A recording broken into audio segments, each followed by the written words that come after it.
But let me remind you, please, take the opportunity to remind you, we didn't just leave a bunch of weapons in Afghanistan. This is a fallacy. This is a farce. Karine, thank you very much. And I have two quick yes or no's and then one more substantive question.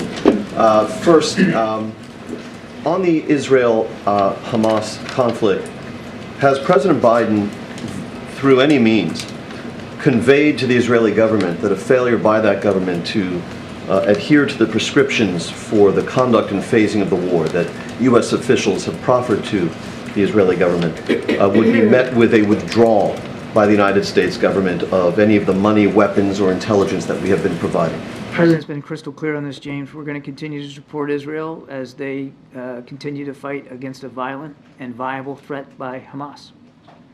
Second yes or no question, is President Biden committed to getting Lieutenant Alconis home to his family before Christmas?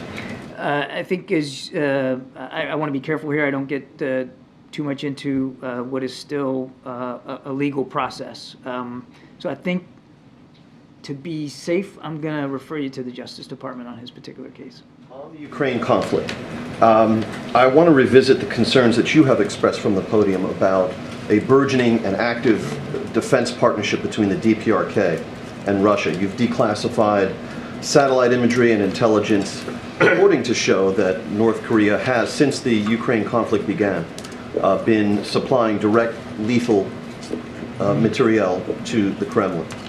I wonder if, given the degree to which the DPRK is a client state of China, and federal estimates suggest that the DPRK receives more than 90% of its imports from China, whether it's really appropriate to speak of the DPRK having any kind of bilateral relationship with Russia. Rather, would it be more appropriate for us to say that this provision of direct lethal materiel by the DPRK to Russia is something which enjoys the blessing of the Chinese and indeed couldn't occur without it? Two things I'd say. One is, as deeply concerned as we are by the DPRK's actions on a range of fronts, they are a sovereign nation. They make sovereign decisions of their own. Number two, we have not seen any indication that the People's Republic of China have acted to directly provide lethal military capabilities to Russia. I think that's how I'd answer that. Okay, very, very quickly, because the Admiral actually has to go. I'll combine both the questions together. One, last week 21 Pakistani soldiers were killed by the weapons that were left in Afghanistan. Were those weapons left there? Was that a mistake, or was it left intentionally? And second, Pakistan Army Chief is here. He met several officials. Any expectations from Pakistan in future?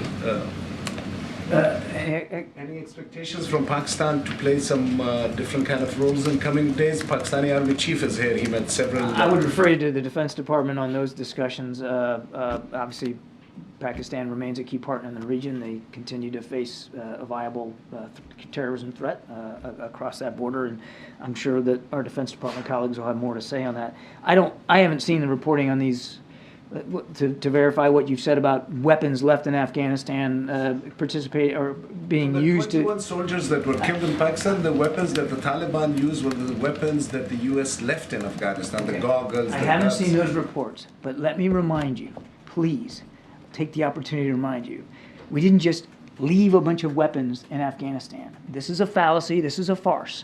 What we did over the course of our 20 years in Afghanistan, of course, with congressional approval and consultations, was armed and helped equip the Afghan National Security Forces. Now, and as we have said time and time again, that as the Taliban made advances, those Afghan National Security Forces, many of them decided not to fight, but yet to lay down their arms and leave. But the arms that you're talking about, and again, I can't verify these specific reports, belong to the Afghan National Security Forces. That's what was left behind, not that the United States just walked away and abandoned a bunch of weapons in a pile in Afghanistan. That's just simply not historically accurate. Thanks, everybody.